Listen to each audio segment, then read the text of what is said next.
Welcome to What is True. Good morning. And give us a minute here. We will be engaging in very important study today.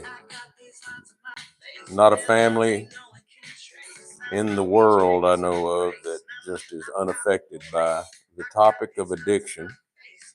Uh, and no, it's not just about the drug.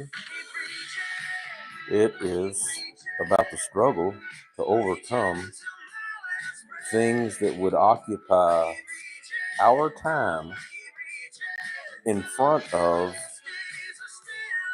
the thoughts that would be taken captivity by Christ are given to another entity, an addiction. So, with that much, let's get started. Good morning. Good morning. I hope that everyone is well, and it is a beautiful, beautiful Tuesday. We've had our period of inclement weather where we live here in the central U.S., southern central. So, welcome to everyone to What is True. And this little moniker is where my YouTube page of, if you go to Dennis Carrow, search it out, Little Rock, Arkansas is where I'm located. Uh, Possible, impossible. I put this as my icon many years ago, actually before even I was taken from, part of our family was taken from us, where we didn't have a cohesive, how you have divorce and separation and things like that. But, so the things that you thought could be completely impossible can happen.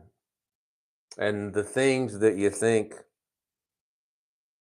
are possible, they may not. Things can get in the way. That QR code will take you to the YouTube channel, and this lesson will be available on YouTube as also, and personal Bible studies. That's the phone number, so you can reach me, or go to whatistruetv@gmail.com, and we will get connected. The topic today is on that of addiction. The topic of overcoming addiction. Making sure my audio is working. Uh, well, let me try to get the breath in, breath out, so that we can talk for just a few minutes. There'll be a few of these sessions that we'll have. Uh, you ever get that feeling where you're alive, but you're just not living? Or you have something every day that drives you, I mean, a substance, an outside thing, and we'll look at some of the things in a little bit. But an addiction, you need to discover, is a symptom, not a problem. In other words, the problem is eh, manifesting itself through addiction. But the reason the addiction is there is not just the substance itself. No, there are chemical dependencies that develop, and there is that aspect of withdrawal from certain chemicals that are uh, put into your body that you have to deal with. But it didn't jump in there until the decision was made to compromise and put things in our mind or our bodies that are contrary to God's will, or allow things to become the controlling factor in our minds that should not be. You begin to think in many ways when addiction comes around that, God will no longer accept me. I've had many people that I've talked with that have been through addiction and loss and just a lot of things that happen as a result of doing foolish things while under the influence of addictive power. And And we'll talk a little bit about addictive power in a little bit too. But you start thinking about religion, and I hear this much people that go through, a spiritual, or in their own words, transformation where they have become spiritual while they are engaged in this addictive behavior, but they're not religious. Some would say, well, there's people that are addicted to going to worship service because they do it all the time. Well, yeah, that is very much true in the sense that a person could, out of habit, engage in a particular thing, and it is from a mindset. The question is, the things that we do every day are not necessarily addictions, but decisions. And this is where we're going to find the distinguishing characteristic about everything you're going to face and how we are going to get spiritually delivered so that we can truly be or practice pure and undefiled religion. When you're practicing pure and undefiled religion, you're not serving yourself, and neither are you finding yourself in mind altered states.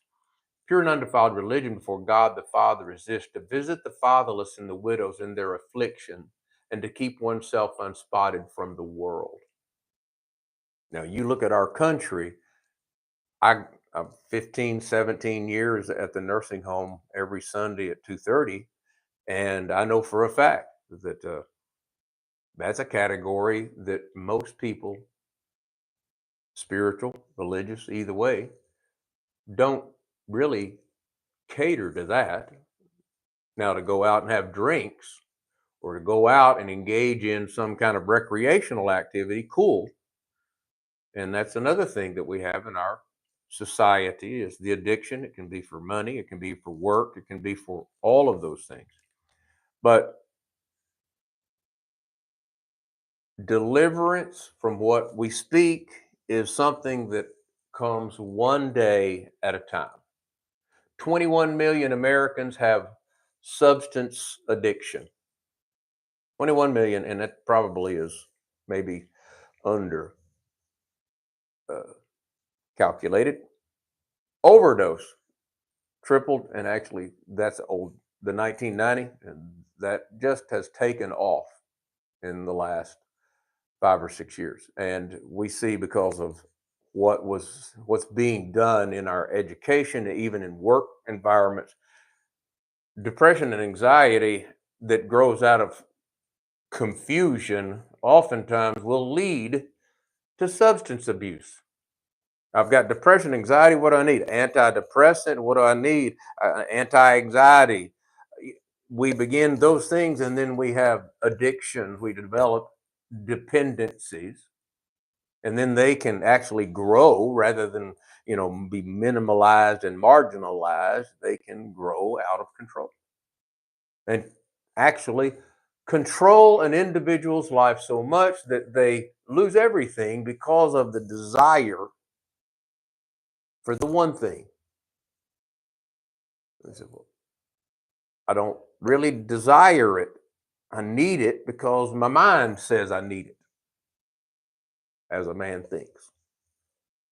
So be sober. Isn't it interesting how that when Peter is saying, giving us the warning about how sin is going to try to control you, Satan seeking you to be vulnerable so he can attack like a lion. And he says, be sober, think clearly. So, right off of the gate, we have to understand we've got to clear off a time of complete sobriety. Now, those that are struggling with alcohol addiction, and it may not be there yet, but oftentimes that individual will have to have alcohol in his system all the time. And for many of those individuals, when they wake up, they begin drinking. And that is something that is a part of who they are. 2 Peter 2:19, speaking how sin functions and this understanding of addiction. For whatever overcomes a person, to that he is enslaved. So now we're talking about being enslaved.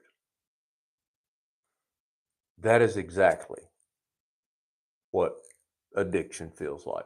For those of you that said, well, I've never experienced addiction and never been through something like that, we actually, if you take the time to scroll through, you will learn that you're a slave. It drives you to go and to engage in activities or go far and wide to obtain whatever substance it is you need to satisfy the addiction. So let's think about the word addiction. The ancient myth Addicticus. The myth tells the story of a slave who was set free from his master because he had become so accustomed to having the chains that even though he was set free, he walked the land with the chains still attached,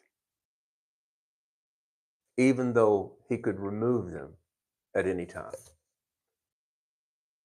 So he says, well, that sounds awfully simple, but that is the case of a person in addiction. Because we can have the identical substance or the identical issue in which that we have two individuals and one says, no, no. The other says, I have to have. It's a necessary part of my daily regimen. The Latin word addicticus and adicere, give my voice over to. Very easy to grasp when we think of this, to give my voice over to. Boy, you no longer are speaking for yourself. And anyone that's ever been engaged in that condition of mind where you are intoxicated, and that doesn't have to just be alcohol, it can be several things. But that person no longer talks as they would normally talk. And that's what many of the things about alcohol is. It's utilized in our culture to uh, diminish the inhibitions that an individual might have. And so those individuals will become prey to an individual that has a bad heart. They can get them to compromise their principles. Now, how do you do that? Well, first, you engage in a behavior that does take you from being sober to being, I don't feel too much this or I don't feel that. And that's what we're starting to look for, is that, that state of being numb. Addiction in the word surrender to the gods, to devote, to sacrifice. As John 8:34 says in regard to this, a slave of sin.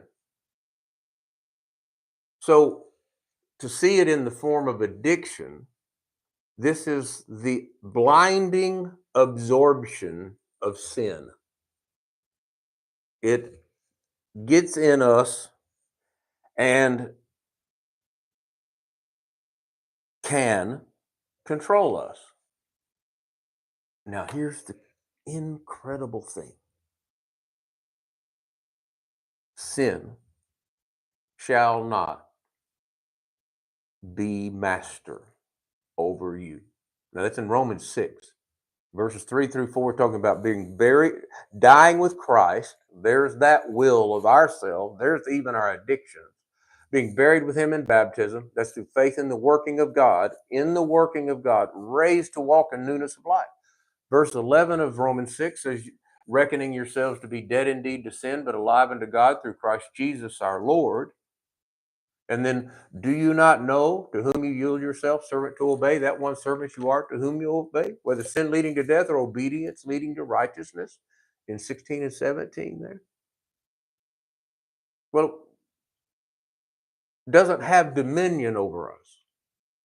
So we're not going to be controlled unless, and this is the thing that I talk to people that are engaged in social drinking and things of this nature that are they justify it. I'm talking about people that profess to be followers of Christ. I know elders and deacons, non that engage in this behavior,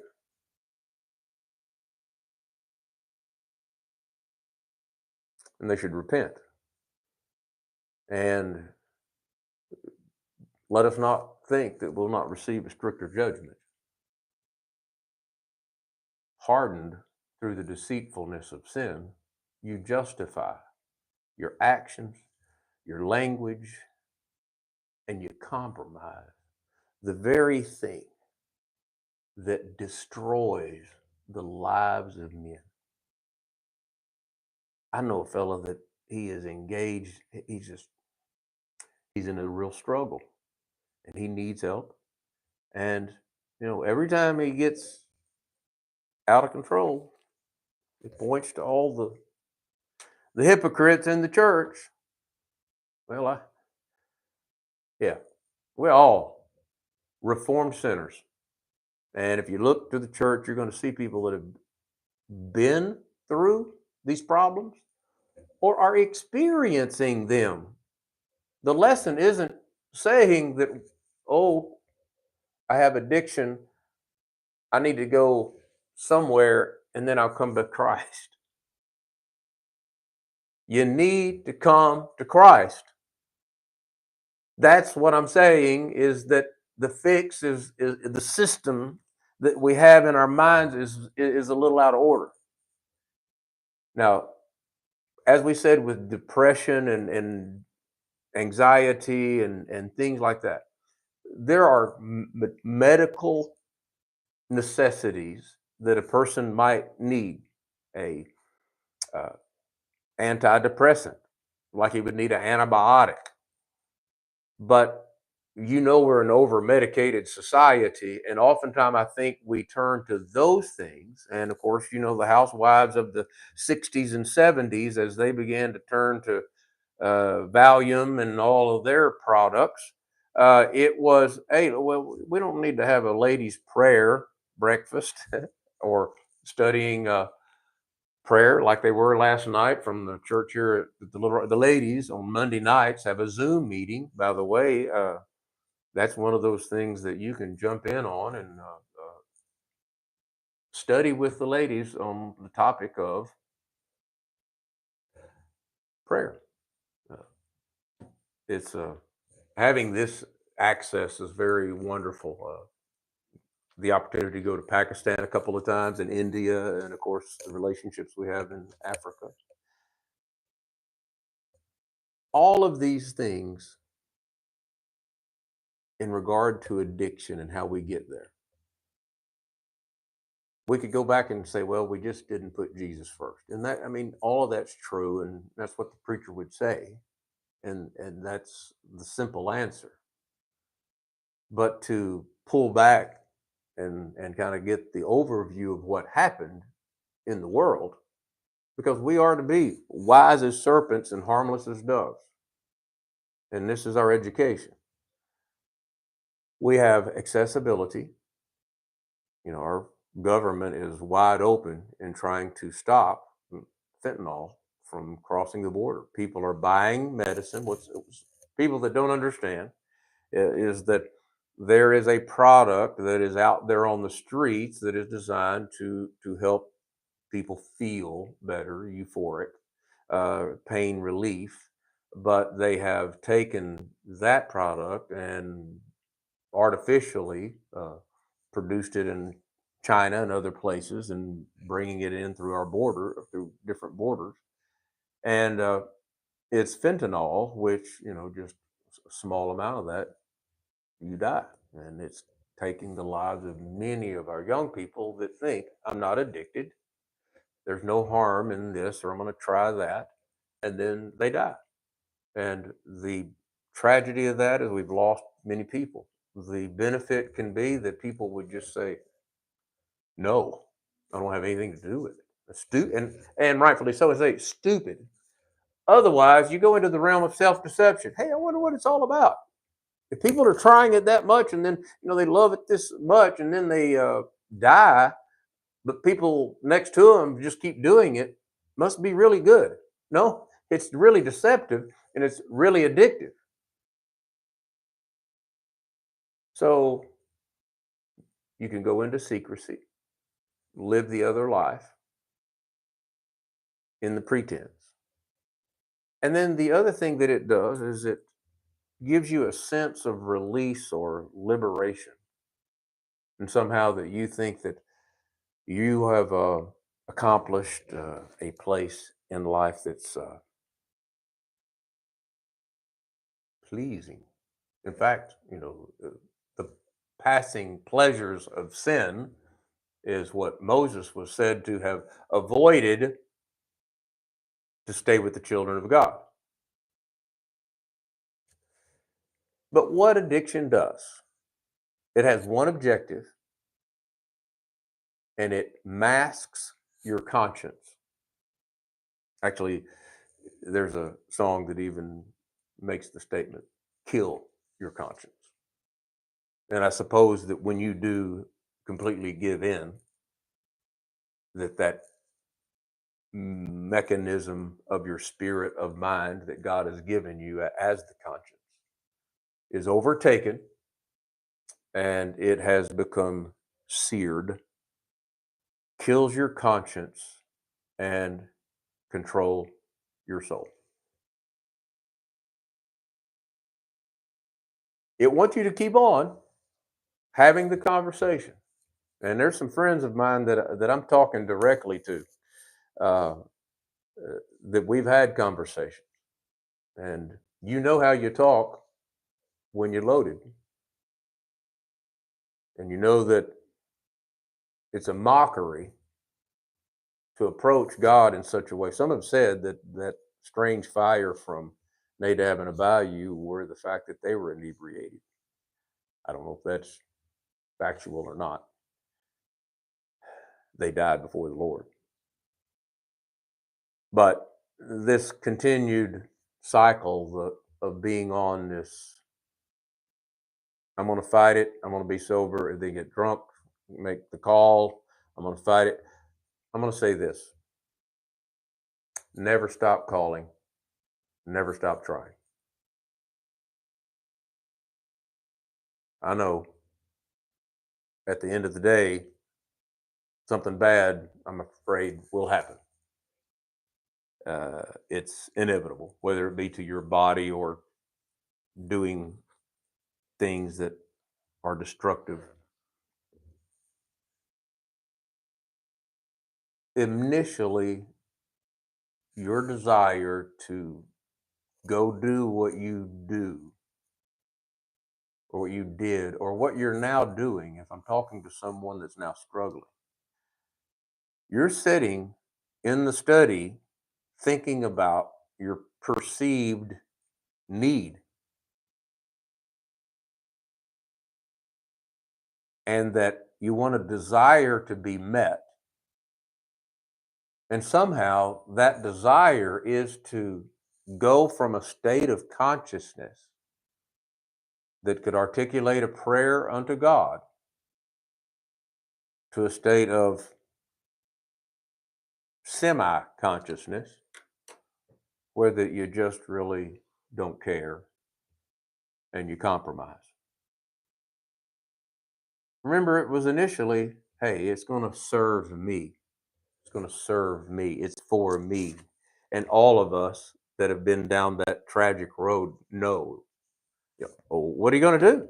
Oh, we're going to have some beer. Why? Because it's going to, get everybody loose and feeling good, and we can shout and rowdy up the team and have fun at the game.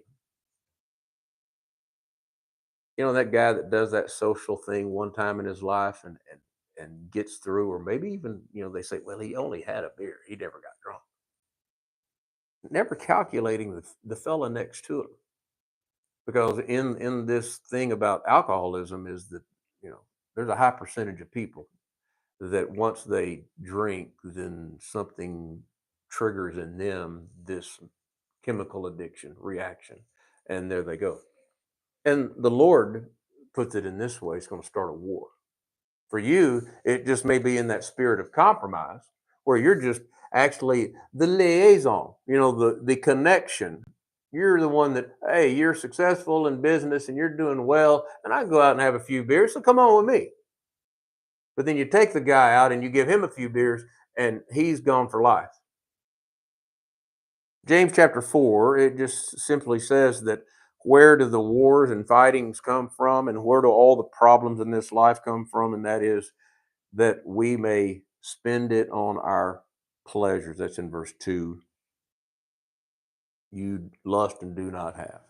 Alive but not living. You lust but do not have. You murder, covet, can't obtain. You can fight and war, yet you do not know because you do not ask, and you ask because you ask and do not receive because you ask amiss, that you may spend it on your pleasures. There's so many of these things. Oh, Lord, give us a little financial relief. We get financial relief. What do we do? Go spend it on things frivolously. Alive but not living. Discover addiction is the symptom, not the problem. But it is a life problem. It is a spiritual problem within you. And it's common to everyone. Narcissism, alcohol, gossip, drugs, gaming, anger, porn, shopping, food, working. We have all these things that people allow the excess to interfere with the priority that Jesus gave in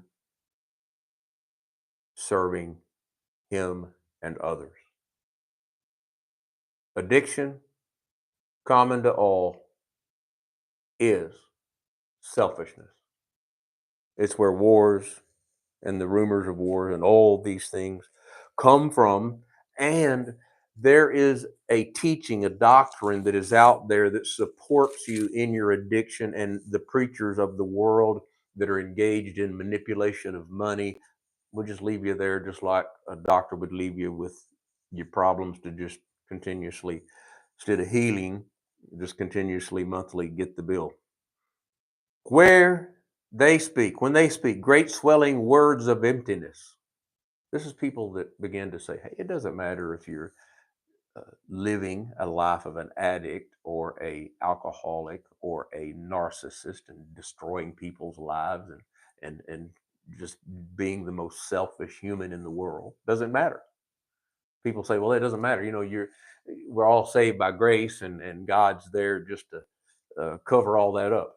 Well, no, the grace of God that brings salvation teaches us to deny ungodliness and worldly lust, to live soberly, righteously, and godly in this present world. If you are living in an environment where you just are having to isolate and eliminate everyone from your life, then you better look at the addiction that's in your life, not in the lives of others that you perceive, because everyone has issues that need to be worked through. But what we have here is those that have been allured through the lust of the flesh, through lewdness. And once they have escaped, they just perceive themselves to be at liberty to do whatever they want. And the teaching is they promise liberty, but they become a slave of corruption. And whether it be the narcissist that would drive an individual to continue in the path that they are on of self destruction so that they can gloat over your destruction, or whether it be in the person that is so engaged in every affair of this life that they don't take the time to deal with those things that are important. Listen, 2 Corinthians 2:11 is just the plain reality. We are not ignorant of his devices. Yes, we are woke.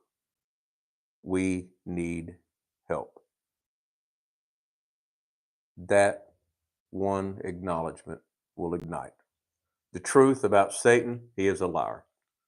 We have underestimated our blindness and overestimated our ability, and we must know the truth about God, and that is this: God is able.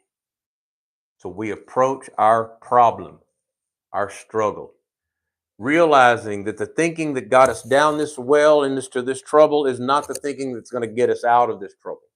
But we need to think differently. We need to think spiritually.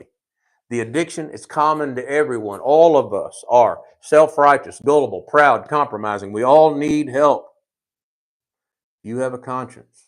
You don't need more guilt. And the narcissist will, in their addiction, they will just perpetuate guilt rather than embracing and declaring the incredible mercy that is before us, that God has given us the opportunity in front of us to change our life, to receive complete forgiveness. And then, yes, that grace that teaches us to deny ungodliness and worldly lust, to live soberly, righteously, and godly. And we all look forward to that glorious appearing of our great God and Savior, Jesus Christ. No temptation overtaking you, but such as is common to me. We can be and we will be delivered. God bless you. Help us as we continue in our study. We hope and pray that you will be able to join us. We will be back on Thursday. Link to our YouTube channel, and we will be loading items up there. These new series on Facebook, I think they take them down after 30 days now. So we're downloading and uploading to the YouTube channel so you can keep them as an archive or as a playlist. Thank you so much. If I can help you in any way, the church here at Little Rock, Arkansas, 2610 Reservoir Road on Little Rock, right there, right off of 430 and Cantrell Road. We'd love to have you join us 9:30 for Bible study and 10:30 worship. Tomorrow night at 7 is our Bible study here at the building and online. The topic of being overwhelmed. And for those of you maybe struggling in addiction, this is a very good lesson to help get our minds right. So pray for that. We will see you soon. Have a blessed evening.